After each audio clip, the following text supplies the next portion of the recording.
Bienvenidos todos y todas al taller de la ciberseguridad como oportunidad laboral, a esta charla. Hoy tenemos la suerte de contar con Sana, también nos acompaña Sara del equipo de INCIBE también.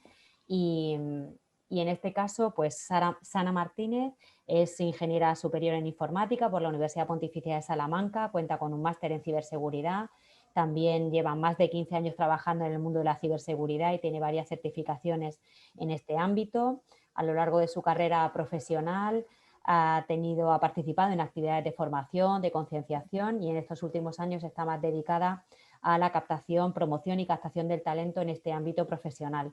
Así que en la actualidad es técnico de talento en ciberseguridad de INCIBE, del Instituto Nacional de Ciberseguridad, y va a compartir con nosotros pues todos esos secretos o toda esa información súper valiosa que nos interesa conocer a todos los que quieran trabajar o queramos trabajar en el ámbito de la ciberseguridad. Pues muy bien, bienvenidas las dos, Sara y Sana.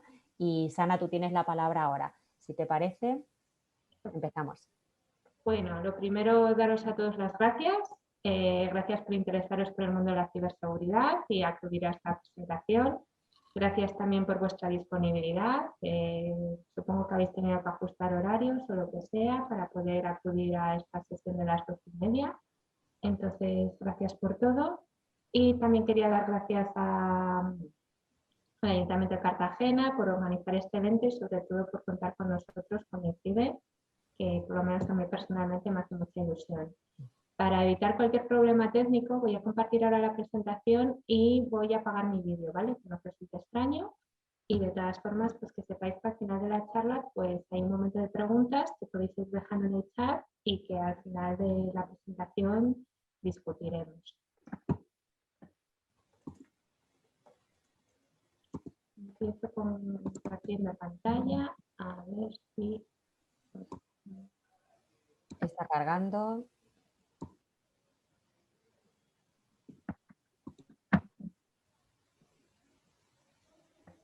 Vamos a dejar que cargue bien sin problemas. Sí, la vas a poner en pantalla completa como antes o en modo presentación. Sí. Pasamos a modo presentación. ¿La veis bien todos? Sí, perfecto, Sana. Perfecto, muy bien. Bueno, pues, ¿por qué la ciberseguridad? ¿Por qué la informática? Pues para empezar porque el ser humano hemos usado herramientas desde siempre. Si hay algo que aprendíamos en el instituto, pues empezamos con la prehistoria, de cuando empezamos a diferenciarnos más del resto de animales y de los monos y convertirnos más en personas, y fue por la invención de las herramientas. De hecho, hoy en día los antropólogos siguen usando el uso de herramientas para ver cómo de inteligente y evolucionada es una especie animal, y hay poquísimas.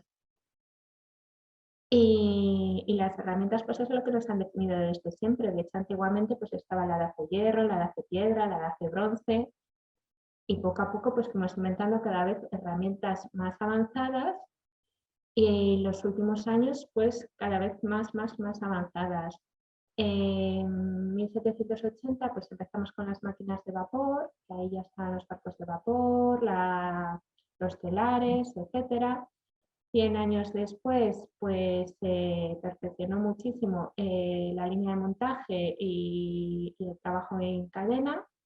Se empezó también a trabajar con la energía eléctrica. 100 años después, pues ya se empezó a automatizar las máquinas, y no son 100 años después, es que 30 años después, 40 años después, se han revolucionado los ordenadores, se han hecho pequeñísimos para que nos quepan en el móvil, para que sean relojes inteligentes, y se han interconectado entre todos, y tenemos internet, tenemos sistemas cibernéticos, etc.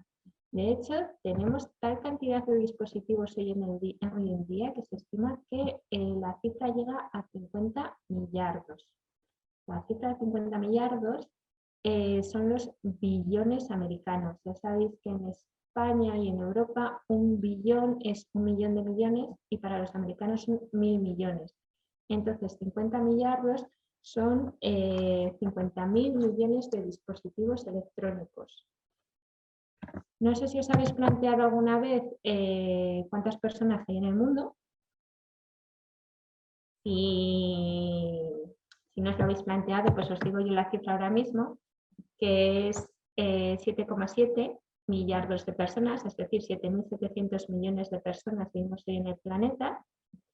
Y si dividimos el número de dispositivos electrónicos existentes entre el número de habitantes que hay en el planeta, da a 6,5 dispositivos por usuario.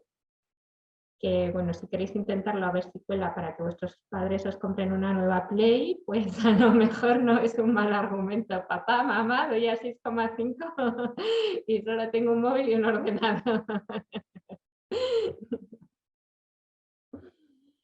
La evolución está de llegar hasta los 50.000 millones de dispositivos electrónicos, pues no es algo fácil, no es algo inmediato, sino que ha ido progresando a lo largo de la historia.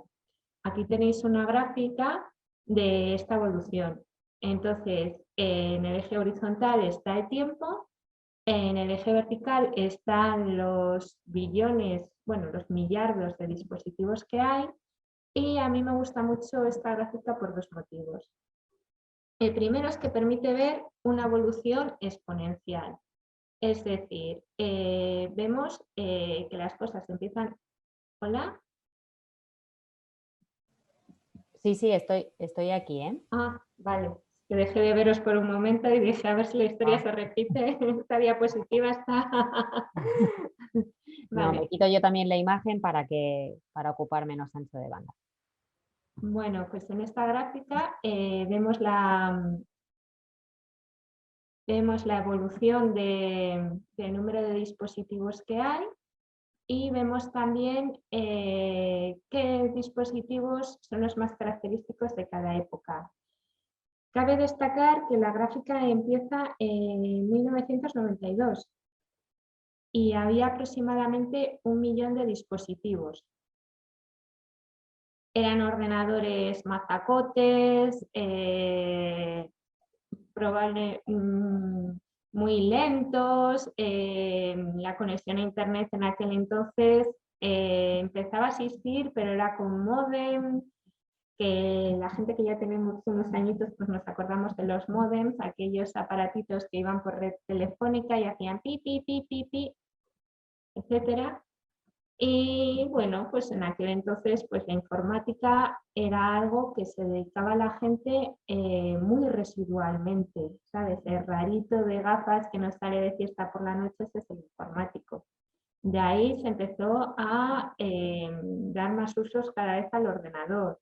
Empezaron las tablets, los ordenadores portátiles, empezaron también los ordenadores a hacerse cada vez más pequeños y a introducirse más cosas, por ejemplo, en los relojes inteligentes. Y eso es lo que nos ha llevado a que en el año 2020 hubiese ya 50.000 millones de dispositivos electrónicos. Puede parecer una cifra exagerada, pero es que los usos que se da hoy en día a las nuevas tecnologías son muy diversos. Aquí hay varios de ellos que probablemente si preguntasen a los primeros creadores de los ordenadores, nunca se les hubiese ocurrido la diversidad de usos que puede tener hoy en día la electrónica en los dispositivos inteligentes. Por ejemplo, tenemos zapatillas inteligentes para correr, que miden el tiempo que has corrido, la distancia, las calorías que has consumido, la velocidad, etc. En la agricultura también se empieza a usar mucho el Internet de las cosas y los dispositivos electrónicos para sensores en el campo, para medir la luz, la temperatura, la humedad, el nivel de los fertilizantes. Podéis hacer una idea de cómo se pueden conseguir unas verduras de muchísima más calidad con toda esta información. Ya que los tomates sigan llegando al supermercado con poco sabor, pues eso ya ahí en informática y seguridad de la información no podemos hablar mucho. Tenemos también lo que se llaman wearables, que son los dispositivos que uno lleva consigo mismo, que son los relojes inteligentes, que imagino que más o menos tenéis, también las gafas inteligentes. También se está trabajando mucho en beacons, que son balizas, que son sensores que cuando estás cerca de ellos te detectan generalmente por el móvil. ¿Qué usos puede tener eso? Pues hacerte ofertas personalizadas, publicidad personalizada, que te permitan pagar por teléfono y así te ahorras estar pendiente de las tarjetas, etc. La imagen de abajo en el centro pues es un espejo inteligente propuesto por Mango, en el que te informa de tu peso, de la calidad del sueño, de la hidratación corporal, etcétera. Imaginaos todo eso para la salud. Los coches cada vez son inteligentes, tienen sensores para que no te acerques demasiado al coche de delante, te avisan si superas cierto límite de velocidad. En España no te avisan de si hay radares, pero tecnológicamente pueden hacerlo, etcétera. ¿Qué sucede con todas estas cosas? Pues que, como estamos viendo, cada vez tendemos a depender más de las nuevas tecnologías. Y lo que significa es que si las nuevas tecnologías fallan, nos quedamos sin muchísimas cosas y sin muchísima información que cada vez nos está resultando más útil. Con lo cual hay que hacer que no fallen. ¿Y cómo es eso? Pues siendo seguros. Aquí en esta diapositiva tenéis ejemplos de usos de veces que las nuevas tecnologías no han sido seguras o no se han usado de forma segura. Esta diapositiva me gusta mucho por una cosa. Para empezar, cualquier herramienta, ya sean las nuevas tecnologías, sea un martillo, sea un cuchillo, un destornillador, etcétera, por sí no es ni bueno ni malo. No le puedes preguntar a un destornillador, ¿tú eres bueno o malo? Lo que son buenos o malos es el uso que se hace de ellos. Entonces, ¿qué cosas se trabajan en ciberseguridad? Pues que las cosas funcionen bien, pero que también se dé un buen uso de ellas.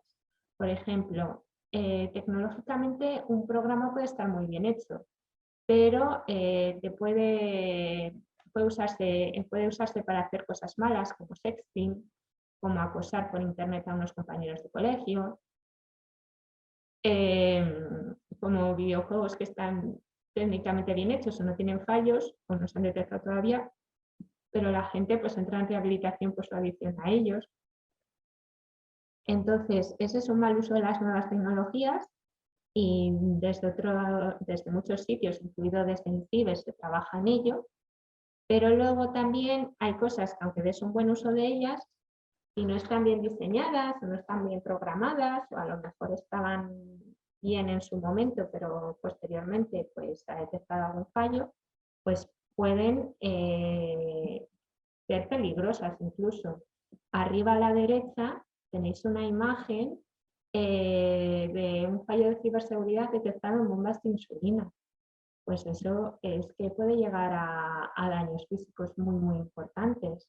Entonces es preciso primero tenerlo bien diseñado para que no haya estos fallos o si los hay que no sean fáciles de que hayan sucedido y luego hay que trabajar en resolverlos muy rápidamente para evitar cualquier problema.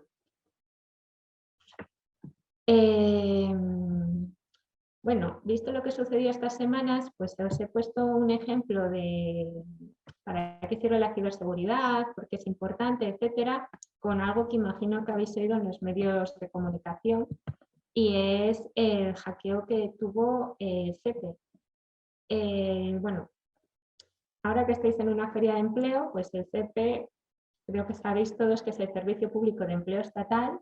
Os deseo que tengáis que pasar lo mínimo por él, porque eso significará que tenéis trabajo y que no tenéis que preocuparos ni por buscar trabajo, ni por cobrar el paro, ni nada. Así que deseo que la web solo la veáis para noticias como la de hoy y poco más, y que todos tengáis una próspera vida laboral, que además, como es de muchos años, pues tiene que ser próspera durante mucho tiempo. Bueno, esta es la página web de SEPE, el 8 de marzo, Día de la Mujer, y están todos los informáticos pues dedicándose a sus cosillas, subiendo noticias, viendo qué nuevas páginas pondrán dentro de poco, etcétera. Y esta vida rutinaria y normal, pues el 9 de marzo se vio afectada y en todos los medios de comunicación avisaba que la infraestructura del SEPE fue víctima de un ataque de ransomware, que la web del SEPE había sido bloqueada y también paralizado por ello el servicio presencial, ciberataque al SEPE, anti-WINEM, un ransomware secuestra todo su sistema informático, SEPE sufre un ciberataque, el servicio de empleo deja de estar disponible y se retrasan gestiones como los ERTEs o el paro. Entonces vemos que su página web era esta, el día 9 de marzo, que no tenía nada que ver con la del día anterior. De hecho, los logos de la izquierda, de arriba a la izquierda son diferentes. La parte superior es diferente y de hecho hasta la fecha es diferente porque ponen una fecha del año pasado, 28 de diciembre de 2020, cuando estaban a 9 de marzo de 2021. Y lo primero que ponen, eso sí, es un aviso gigante diciendo que no están funcionando. Están trabajando para restaurar el servicio lo antes posible y que ya avisarán de cuando las cosas vuelvan a funcionar. ¿Qué sucedió? Que se vieron afectados por un ataque informático que afectó a tal cantidad de ordenadores del SEPE que no funcionaban sus más de 700 oficinas presenciales ni las más de 50 telemáticas que tienen. Los trabajadores tampoco podían acceder a los programas internos que tienen, o sea, no afectaba solo a los usuarios de fuera, también afectaba a los trabajadores de dentro. No podían dar citas. Se estima que SEPE realiza unas 100.000 operaciones diarias. Lo que tardaron en recuperarse del incidente y tal, se vieron afectados más de 300.000 trámites que tenían pendientes y por declaraciones que hizo el SEPE, el director del SEPE, que no se vieron afectados los datos de los usuarios. Eso significa que no vamos a ver por ahí publicada una base de datos de usuarios del SEPE, cosa que es un dato muy importante por protección de datos, ni el sistema de generación de nóminas y pagos. ¿Qué hay que hacer cuando pasa algo de esto?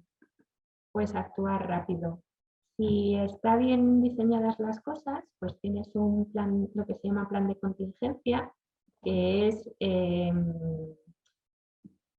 priorizar tareas y ver cómo actuar. Fiesta, la página web que pusieron, yo creo que algo de plan de contingencia tenían, aunque evidentemente tirar de una base de datos de hace más de 3 meses a lo mejor no era la mejor opción. De hecho, esta base de datos la sacaron, esta página de portada la sacaron de una web que se llama archive.org, que es un sitio web que se dedica a recopilar portadas de internet de muchísimos sitios. Históricamente, pues a lo mejor te hacen no sé cada cuánto tiempo, y la recopilaron de ahí. Pero una cosa a decir es que actuaron rápido. Yo nunca vi no llegué a ver la página de SEPE caída y esta tampoco la llegué a ver, porque al día siguiente, 10 de marzo, ya tenían recuperada una página web bastante similar a la que tenían el 8 de marzo. Algunas cosillas no las llegaron a recuperar, como las noticias, que eran un poco antiguas para la frecuencia de actualización que tenía el SEPE. Veías botones como prestaciones de desempleo, cita previa, etcétera. Sin embargo, en la parte superior ya te decían que las actividades que pudieses hacer no estaban operativas, o sea que era visualmente correcto, pero todavía no funcionaba, no era operativamente correcto. Esta fecha de 10 de marzo, el 12 de marzo actualizaron otra vez la página web, pusieron un aviso diferente, esta vez en vertical, diciendo que todavía estaban trabajando y que ampliaban los plazos de solicitud tantos días como el servicio estuviese sin funcionar. Es decir, un ataque producido el día 9, el día 12, 3 días después, todavía se seguía trabajando en él. De hecho, pues las noticias cambiaron, se ha bloqueado todo, la web del SEPE vuelve a funcionar, pero no permite hacer trámites. Incluso gente que por algún motivo tuviese que ir ahí físicamente lo decía. Todo lo están haciendo en papel, tienen que usar su móvil personal, etcétera. Y ahí ya os podéis hacer una idea del follón de los más de 300.000 trámites pendientes que tenía el SEPE. 2 días después, el 14 de marzo, ya decidieron pedir ayuda incluso afuera. En España está diseñado de tal forma que las administraciones públicas, si tienen algún incidente de ciberseguridad, tienen que contactar con el Centro Criptológico Nacional, el CCN, que forma parte del Centro Nacional de Inteligencia, que es del Ministerio de Interior, y ellos ayudan con el ataque, ayudan a resolverlo, etc. En este caso, SEPE contactó con el Centro Criptológico Nacional, correcto, estuvieron, y supongo que siguen, resolviendo el incidente juntos, y decidieron pedir incluso ayuda fuera a una empresa que es Telefónica, que tiene una gran área de ciberseguridad y por tanto mucha experiencia en esta materia. Y 16 de marzo, una semana después, ya por fin la página web del SEPE funcionaba, ya por fin se podían hacer todos los trámites telemáticamente y ya por fin incluso los contenidos de actualidad, como son las noticias, estaban actualizados. Una semana de bloqueo, algo que hace 100 años pues no hubiese afectado absolutamente nada. Pues en esta ocasión, solo una semana estando caído, imaginaos toda la gente que tendría que fichar por el paro, pedir cita por el motivo que fuese, etcétera, sin poder operar correctamente con ellos. Esto es un ejemplo de algo que ha pasado, pero no es un ejemplo aislado. Únicamente que el SEPE pues, es muy famoso, muy conocido y entonces pues, cualquier cosa que pase enseguida salta a los medios de comunicación. Pero los incidentes de ciberseguridad son el pan nuestro de cada día. De hecho, hay una organización internacional de observatorios contra el cibercrimen que tiene una unidad española que se llama OEDI, el Observatorio Español de Delitos Informáticos, y que en esta diapositiva os hemos puesto el número de delitos informáticos que ellos estiman que ha habido. Desde el año 2011 hasta el 2019. En el año 2012 fueron 37.458. En el año 2018 fueron 111.000 y en el año 2019 casi fueron el doble del año anterior, 218.000. Y ahí entra todo. Lo del SEPE, una semana sin operar correctamente, es un delito. De los 400.000 que habrá este año, pues uno de ellos, solo uno, es lo del SEPE. No son ni 10, ni 20, ni 100. No se mide por el volumen de cómo te impacta, sino un impacto, pues un ciberdelito.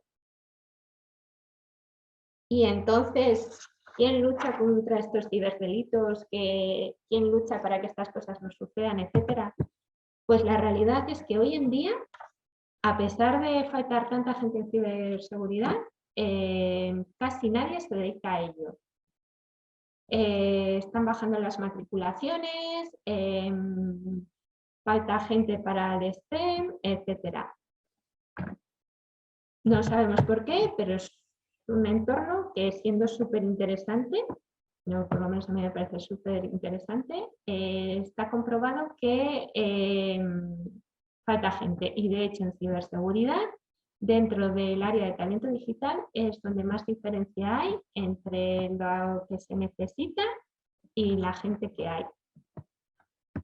Para que os hagáis una idea, pues si os estáis planteando dedicaros a la ciberseguridad, deciros que a corto plazo y a medio y largo plazo falta gente y nos va a faltar trabajo. que estima que para el año que viene en Europa faltarán 350.000 expertos en ciberseguridad. Eso significa que si todos los que habéis acudido a esta feria de Itinere os dedicaseis a la ciberseguridad, todavía seguiría faltando gente. ¿Y quién se puede dedicar a la ciberseguridad? Pues en general, cualquiera que le guste y le interese esto. ¿Por qué? Porque estamos acostumbrados y muchas veces pensamos que las carreras técnicas están enfocadas para hombres, que es un mundo de hombres, que solo valen los hombres, pero por lo menos en ciberseguridad no es así. Y no es así por un motivo muy importante. Y es que la ciberseguridad significa pensar de forma diferente. Si te enseñan que con un ordenador cada vez que haces A sucede B y te quedas en el A, eso significa que, pues, que no haría falta gente de ciberseguridad, porque las cosas funcionarían como están diseñadas. El problema es que cuando el ordenador le haces A, hace B, pero cuando le haces Z, nunca se ha probado. Y pensar en ese Z, en ese W, en ese X, es lo que hace la gente de ciberseguridad. Y para ello necesitamos diversidad, necesitamos no solo hombres con conocimientos técnicos, sino también mujeres, como esta diapositiva, pero necesitamos gente de culturas distintas, de diferente bagaje profesional, etcétera.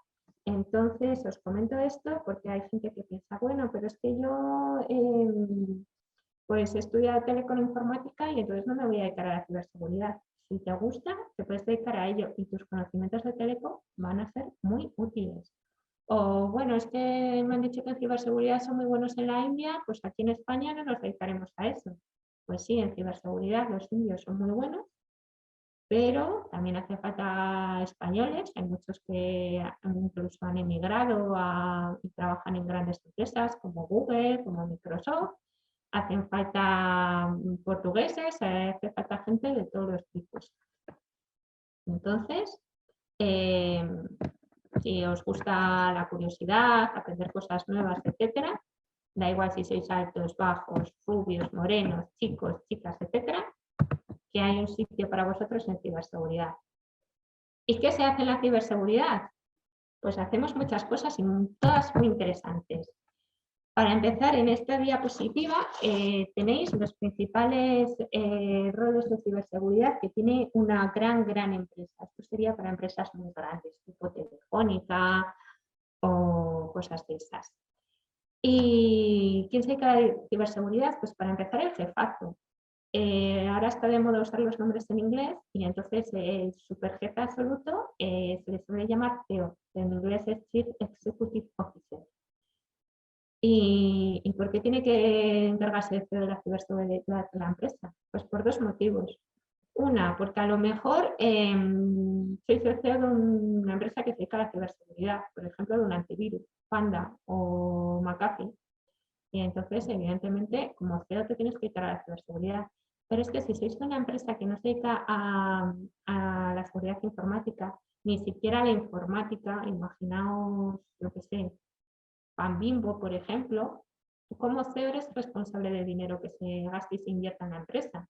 Entonces, si te llega responsable de sistemas informáticos y te dice, oye, mira que nuestros ordenadores están muy viejos, hay que actualizarlos, y dices que no, si llega responsable de seguridad informática y te dice, oye, mira, que es que Windows 98 ya no existe, tenemos que evolucionar a todo el mundo a Windows 10, y dices que no, pues entonces, cuando hay un incidente de ciberseguridad, no va a ser culpa ni de sistemas, ni de seguridad, ni nada, va a ser culpa tuya.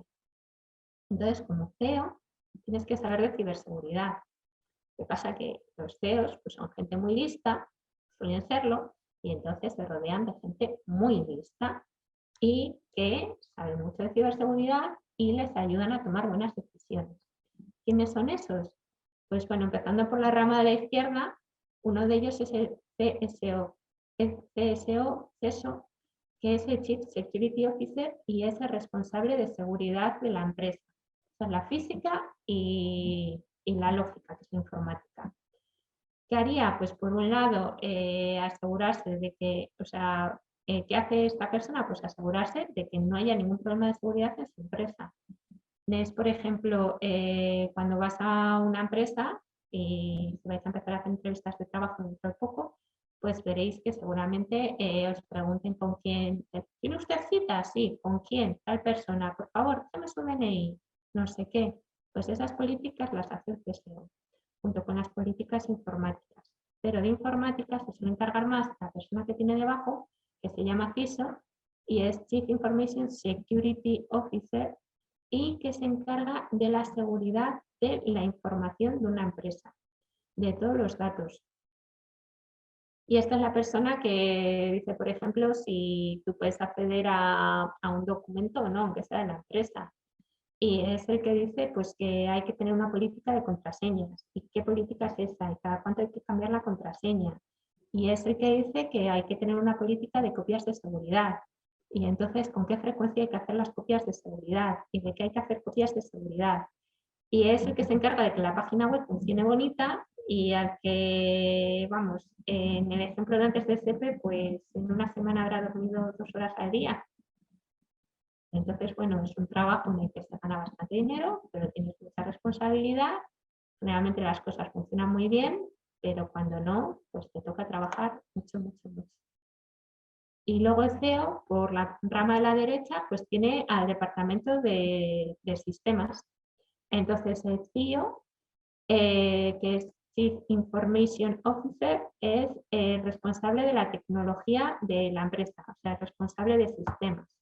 Y es el que dice pues qué redes de ordenadores se ponen, el que cuando entras en una empresa pues dice si vas a tener el ordenador guay súper potente o la patata patatera, etcétera. Y esa persona se sustenta en los CTOs, que son los oficiales de tecnología, que ya pues es la gente que trabaja en sistemas y son los que tienen que configurar los cortafuegos para que no haya incidencias de seguridad, los que tienen que configurar los ordenadores para que no tengan vulnerabilidades, es a los que llamas tú y dices, oye, que es que el ordenador me dice que, que ya he intentado meter la contraseña 3 veces y que la he metido mal y se me ha bloqueado, ¿qué hago?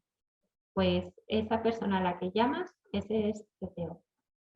Entonces, dentro de una empresa, pues esos serían los roles a alto nivel más importantes de ciberseguridad. ¿Qué sucede? Que hace falta diferentes gentes de ciberseguridad, como os he dicho antes.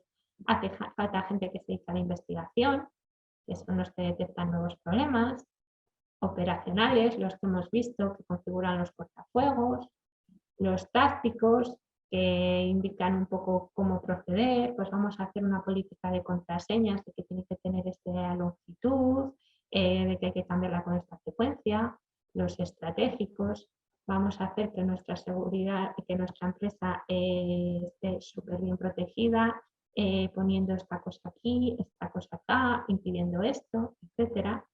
Pero bueno, también hace falta gente de comunicación. Por ejemplo, nuestra empresa Incide, pues nos dedicamos a comunicar y divulgar la importancia de tener ciberseguridad.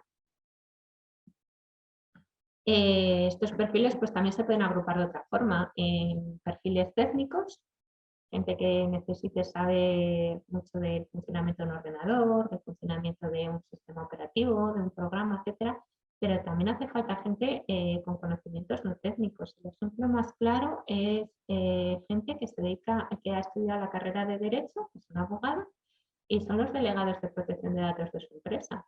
Entonces ellos, si hay algún problema de fuga de datos, son los responsables máximos y ya se encargan muy mucho de tener, por un lado, los conocimientos técnicos que haga falta y, por otro lado, pues decir a todo el mundo, oye, mira, lo siento, pero tú no puedes ver las nóminas de los empleados, ¿por qué no? Porque es un dato privado y no está permitido.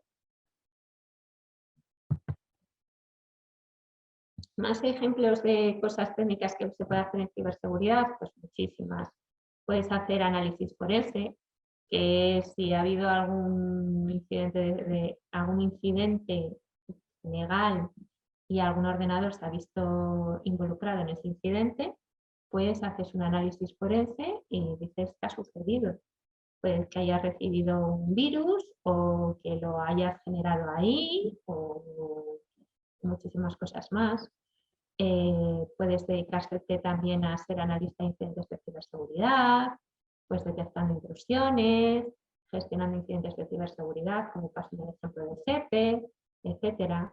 Puedes dedicarte también a decir, oye, pues mira, yo estoy estudiando informática y bueno, la ciberseguridad me parece interesante, pero a mí me gusta programar, no hay ningún problema. Para empezar, porque todo el mundo que programe debería tener unos conocimientos mínimos de ciberseguridad, porque si no, sus programas van a tener fallos.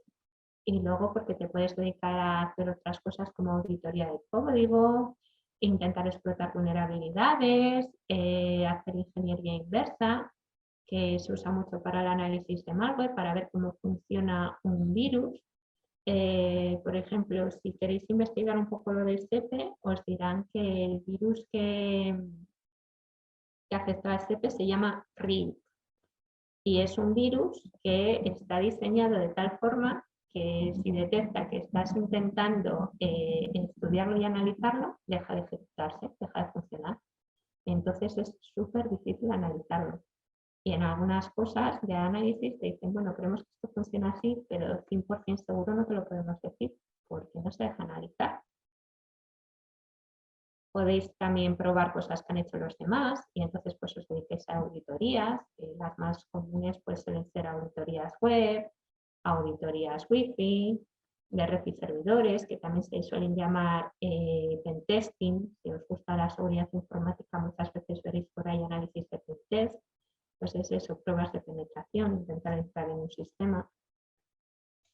Y luego, pues si os gustan más las cosas más legales y más normativas, pues podéis hacer cosas como gestión de riesgos, continuidad de negocio, que se valdría para un ejemplo de continuidad de negocio, cumplimiento legal, de protección de datos, del Esquema Nacional de Seguridad, de protección de infraestructuras críticas, etc.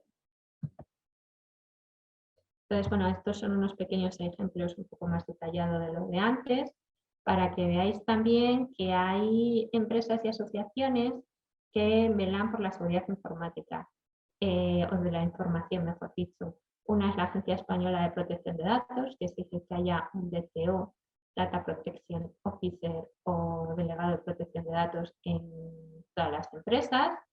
Hay colegios profesionales de peritos informáticos, que son los que hacen los análisis forenses en los equipos. Pues no estoy segura, pero creo que tienes que estar colegiado para poder hacer un análisis forense que se considere válido. Luego también, por ejemplo, está el CNPIC, que es el Centro Nacional de Protección de Infraestructuras Críticas, y que si tú eres una empresa que formas parte de alguna de estas consideradas infraestructuras críticas, pues tienes que tener una serie de requisitos especiales. Y bueno, todo lo que os acabo de contar en estas diapositivas anteriores está resumido aquí. Hemos dicho que hay 50.000 millones de dispositivos electrónicos hoy en día y hay que protegerlos y se protegen dedicándose a alguna de estas cosillas que veis en este sitio. Governance pues es más cosas legales, Risk Assessment pues gestión de riesgos, Create Intelligence, inteligencia, arquitectos de seguridad, la educación, cómo hacer un buen uso seguro de las nuevas tecnologías, trabajar con operaciones, securizar los servidores, securizar los portafuegos, securizar todos los dispositivos del equipo, etc. Y muy bien, si os ha parecido interesante el ataque de SEPE y os ha parecido interesante las posibles salidas profesionales que hay, pues la última parte de la presentación son unos pequeños pasos para que si queréis dedicaros a la ciberseguridad, pues sepáis por dónde podéis empezar. Entonces, la primera cosa que tenéis que saber y tener súper claro, bueno, en realidad hay dos. La otra no la he puesto, pero os la digo ahora de palabra. La primera es que para saber de ciberseguridad no vale como en otras cosas que dices, vale, he hecho un curso, ya lo sé, ya me puedo dedicar a ello. No, la ciberseguridad es más amplia, es más compleja, hay que estudiar, pero no es suficiente, hay que hacer más cosas. Y la segunda cosa, que es súper, súper, súper importante también, es que la ciberseguridad no es un producto, no es algo de he estudiado un curso, ya sé, ya me desentiendo. No, la ciberseguridad es un proceso. Siempre hay cosas nuevas, siempre cambian cosas, siempre, siempre, siempre hay algo que aprender y hay que ir aprendiéndolo. Y si no, pues no vas a poder trabajar bien en ciberseguridad. ¿Sabes? Alguien que configura un cortafuegos y no sabe las últimas opciones de ataque que se usan en los cortafuegos, pues no va a quedar bien configurado y por tanto tu empresa va a quedar vulnerable. Alguien que es perito informático y que no sabe las principales formas de atacar un ordenador o las más novedosas, pues seguramente no haga un buen análisis del ordenador y por tanto pues no va a aportar nada útil. Que puede volver a pasar que le hackeen su ordenador, etcétera. Entonces, ¿cómo dedicas a la ciberseguridad? Uno, sabiendo que aprender de cursos normales no es la única opción, es buena, es necesaria, pero no es la única. Y dos, saber que hay que aprender siempre. Y ahora ya, los pasos. Uno, especialízate. Alguien que trabaja en ciberseguridad es como ser médico. Los médicos estudian una carrera larguísima, muy difícil, y luego se especializan.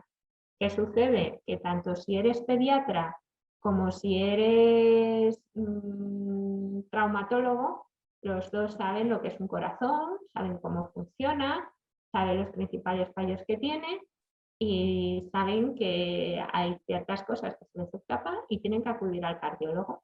Pero unos conocimientos básicos de todo en general tienen. Bueno, básicos sí, para ser muy altos. Y en ciberseguridad pasa lo mismo. Da igual a qué parte de la ciberseguridad te dediques, pues que todo el mundo sabe en qué consiste un test de intrusión, un pentest, todo el mundo sabe lo que es un desbordamiento de buffer, todo el mundo sabe qué es un ataque de sitios cruzados, cross-site scripting, y luego pues te especializas en un tema. Entonces, el primer paso pues, es ver un poco la ciberseguridad en general y ver cuál te gusta. Y ya una vez que has hecho eso, pues decir, oye, pues quiero saber más de pentest, que es lo que me parece más interesante de todo.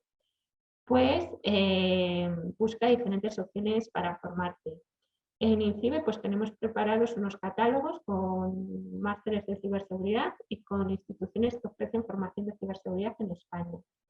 Hay más cuestiones, está Messi y luego también está, yo os recomiendo, el mapa de educación de la NISA, que es una organización europea de enfocada en ciberseguridad, y que así podéis coger y decir a vuestros padres, papá, mamá, es que hay un curso súper interesante en Alemania, es que me tengo que ir a Alemania 6 meses, es una faena, pero fíjate tú, papá, mamá, os quiero. Y bueno, una vez que te has especializado, pues también más formas de aprender en ciberseguridad, pues acudiendo a eventos de ciberseguridad. Hay muchos, en España hay bastantes. El año pasado con todo lo de la pandemia y este año pues hay menos. Aquí os he puesto dos muy famosos que hay en Madrid, que es Mundo Hacker y RootedCon, y uno muy famoso que hay en Buñol, Valencia, porque creo que es de los que os pillan más cerca físicamente Cartagena, y porque como lo celebran a la vez que la tomatina, si no es este año al que viene, pues cogéis y decís, oye, es que yo no voy por placer a una tomatina en Valencia, a unas fiestas, no, yo voy para aprender y formarme, que esta es mi vocación. Y bueno, estos eventos pues sirven para conocer novedades, saber lo que hace otra gente investigando y también para que conozcáis a esa gente y conocéis a otra gente que comparte intereses iguales que vosotros y os puede venir muy bien tanto para encontrar trabajo como para compartir conocimientos. Otra opción también, certifícate. ¿Por qué? Porque las empresas que hacen certificaciones de ciberseguridad pues tienen que se las reconozca como entidades certificadoras importantes y buenas. Entonces hacen cursos muy buenos y que preparan muy bien en el tema de la certificación que te estás sacando. Ahora, no son baratas. Entonces, es una opción hacerlo, pero claro, tampoco es necesario, porque muchas de ellas pues cuestan bastante. Es cierto que a la hora de encontrar trabajo, las empresas lo valoran mucho. También practicar. ¿Cómo? Pues participando en retos de ciberseguridad. Este año con todo lo de la pandemia no hay mucho, entonces los eventos que teníais anteriormente generalmente hacen retos de ciberseguridad. No sé cómo se van a organizar en las próximas ediciones. Y nosotros en INCIBE, pues de cuando en cuando también los hacemos. Estamos viendo opciones para sacar retos dentro de poco, pero bueno, como estamos viendo opciones, pues tampoco se sabe cómo va a quedar finalmente, así que no os lo puedo decir, pero otros años hemos hecho una liga de ciberseguridad entre centros de secundaria que se llamaba Cyber Olympics, y luego en un evento nuestro que se llama CyberCamp, que el año pasado tampoco lo pudimos hacer por culpa de la pandemia, pues hacemos un equipo de ciberseguridad español de chicos adolescentes menores de 26 años que participan en una liga de equipos europeos, que es la European Cyber Security Challenge, y que te permite, si formas parte del equipo desde INCIBE, se te forma en ciberseguridad y de paso te permite pues, viajar a sitios chulos de Europa. Y la última cuestión pues, es que practiquéis y practiquéis, no solo lo que habéis leído en un sitio o oído en un foro, sino también por vuestra cuenta, con curiosidad, probando en equipos controlados, etc. Esta última parte, muy importante, los experimentos en casa con gaseosa, chicos.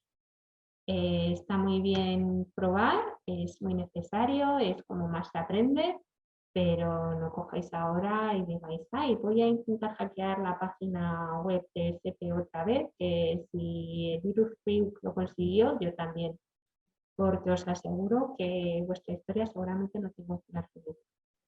Entonces, esa parte que os quede clarita.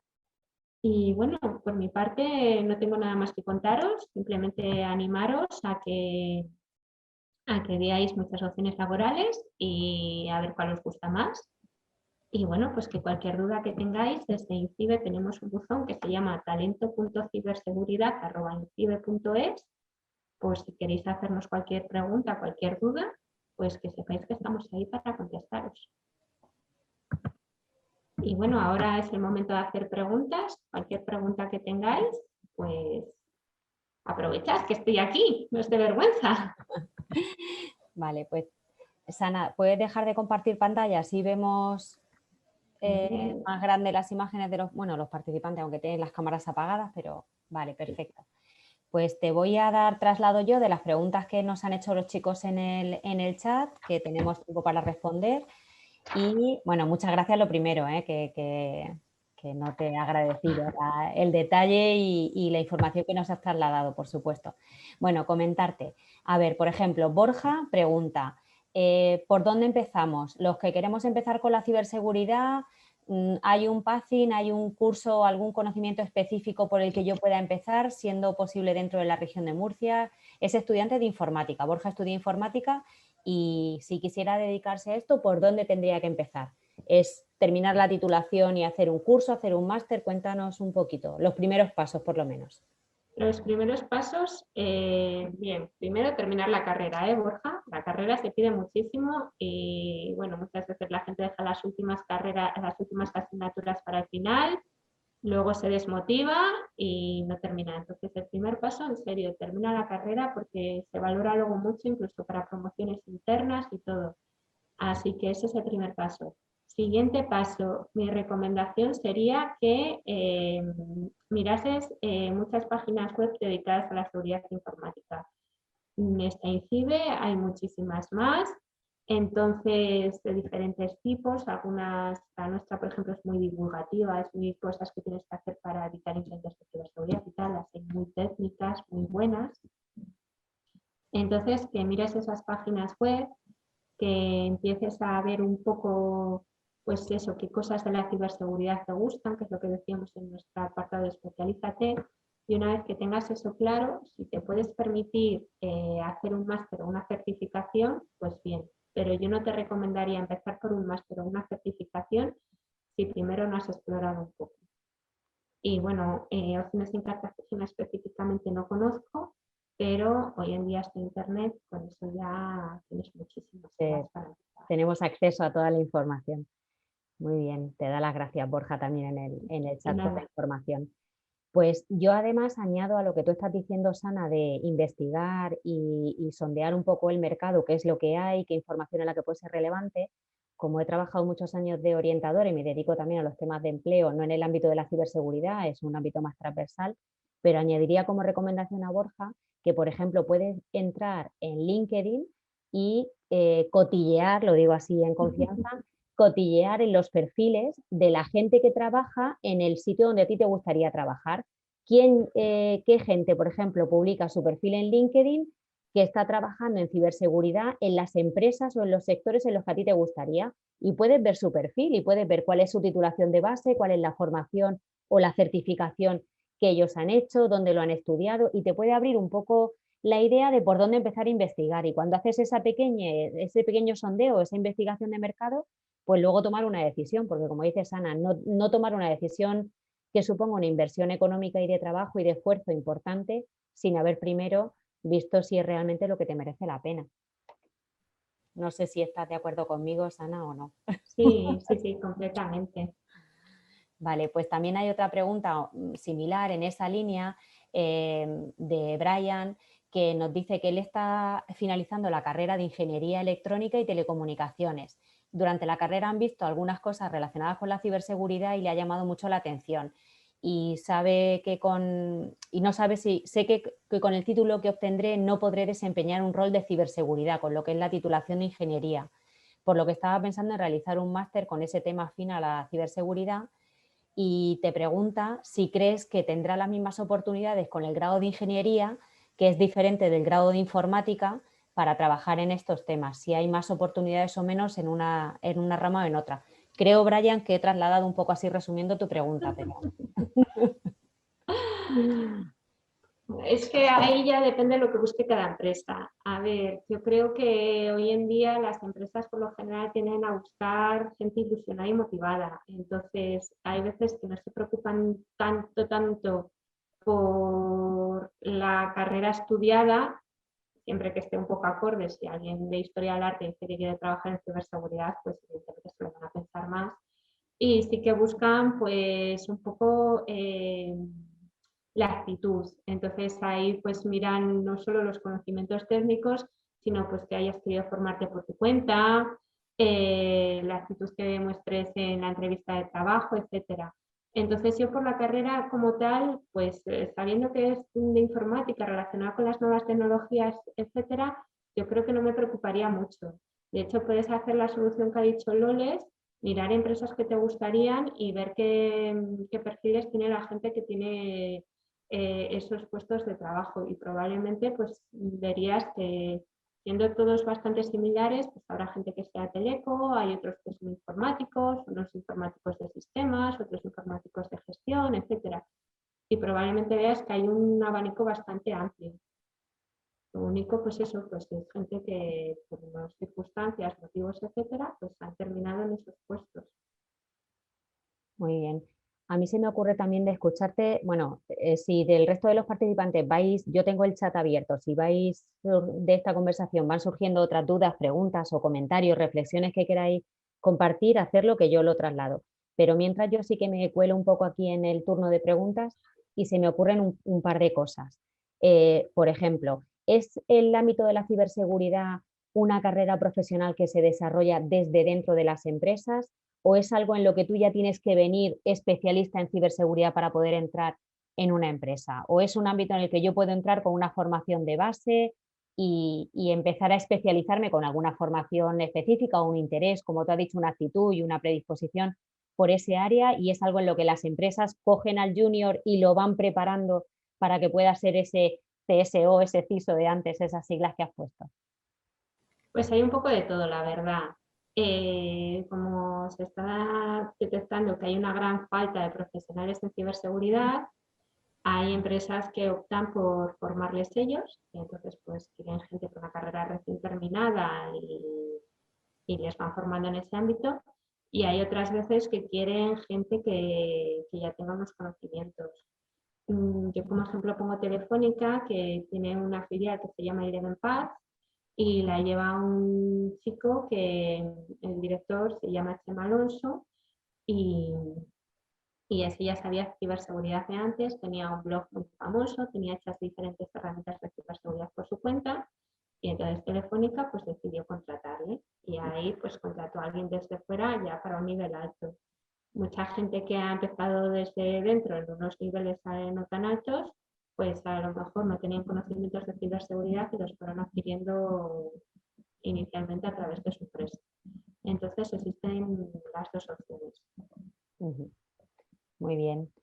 Y bueno, hay otra pregunta. Brian también te pregunta, según tu opinión, ¿qué campo dentro de la ciberseguridad tiene más proyección a futuro dentro de España y a nivel internacional? De todas Pues estas áreas diferentes que tú has comentado. lo bueno que tiene la ciberseguridad es que creo que ahora está cambiando el concepto que se tiene de ella. Y el ejemplo más claro es que antiguamente si hubiesen hackeado una página web es como, fíjate qué inútiles, les han hackeado, vaya panda de mangas, que son estos, no sé qué. Y hoy en día ya se asume bastante que la ciberseguridad pues, es necesaria y que es prácticamente imposible estar súper protegido al 100%. El ejemplo que he puesto en esta presentación pues solo afectó al SEPE, pero tenemos ejemplos de incidentes de hace un par de años que afectó a todas las organizaciones a nivel mundial, el WannaCry. ¿Y qué sucedió en esos casos? Pues que las propias organizaciones estaban reconociendo que estaban teniendo un ataque y que estaban trabajando en él. Y unas fueron más rápidas y otras fueron menos rápidas, pero todas estaban sufriendo un ataque. Entonces, partiendo de eso, ¿qué secciones de la ciberseguridad se recomiendan más? Pues probablemente, para empezar, tienes que tener claro que trabajar en ciberseguridad ahora ya no se mira raro como antiguamente y las empresas tampoco lo miran raro. Entonces, por ejemplo, hace muchos años era raro contratar a alguien que te hiciese un ataque a tu página, a tu empresa, ¿sabes? Lo que se llama pentest, porque nadie iba a reconocer que iba a pagar por alguien para que le hiciese un intento de algo malo. Hoy en día sí es muy habitual y de hecho no suena raro decir, ah, pues sí, he contratado a una empresa para que me haga un ataque de penetración de sistemas, un intento, a ver qué sucede. Entonces, en ese sentido, como la ciberseguridad está mejorando bastante su percepción, pues ahora hay más salidas que antes. Probablemente, no te sé decir, pero Pentest es una de las que tiene muchas salidas, perito informático también, porque cada vez se usa más como pruebas de delitos artificiales, etcétera. Entonces, de las que más se suelen hablar son de esas.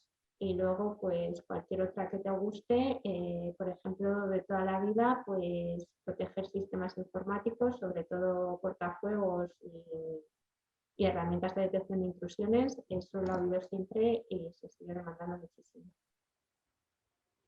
Fíjate, precisamente en el intento anterior que hemos tenido, cuando se ha cortado la conexión, no recuerdo si ha sido Samuel, Borja, Brian, no recuerdo ahora mismo quién ha sido, pero había alguno de los participantes que precisamente...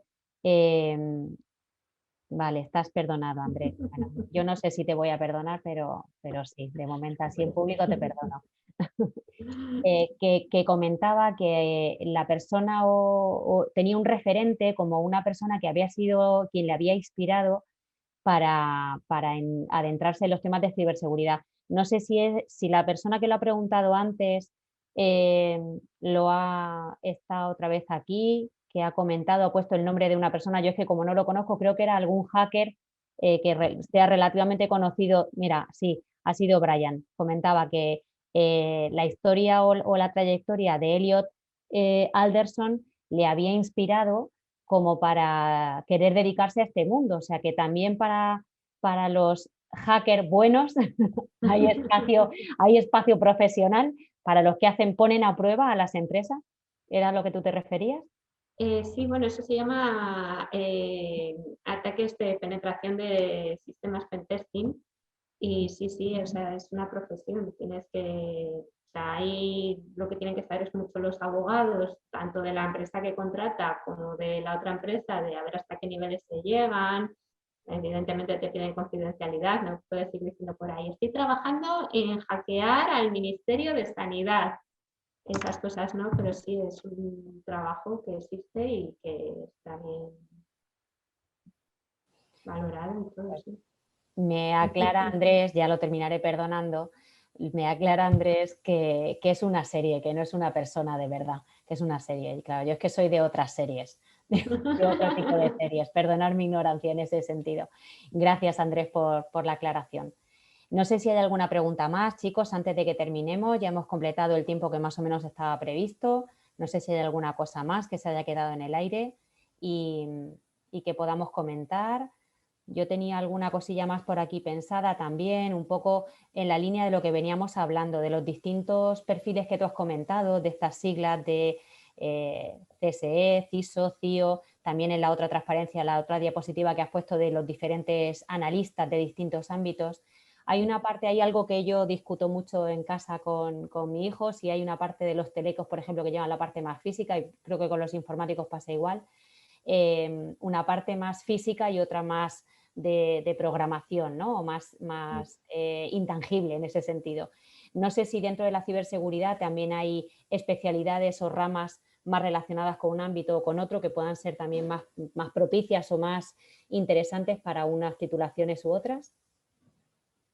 No se suele hablar de ello. Hombre, sí que es cierto que, por ejemplo, a ver, yo no conozco a nadie laboralmente que trabaje en seguridad de redes wifi, pero yo probablemente ahí sí que contrataría más a un teleco. Los informáticos lo estudiamos en la carrera, pero no al mismo nivel de profundidad, evidentemente. Entonces, en ese tipo de cosas sí.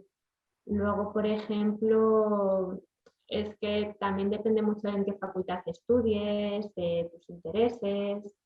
¿Qué sucede en informática? Que yo soy informática, pues que te insiste mucho en cómo programar, cómo llamar las variables y tal.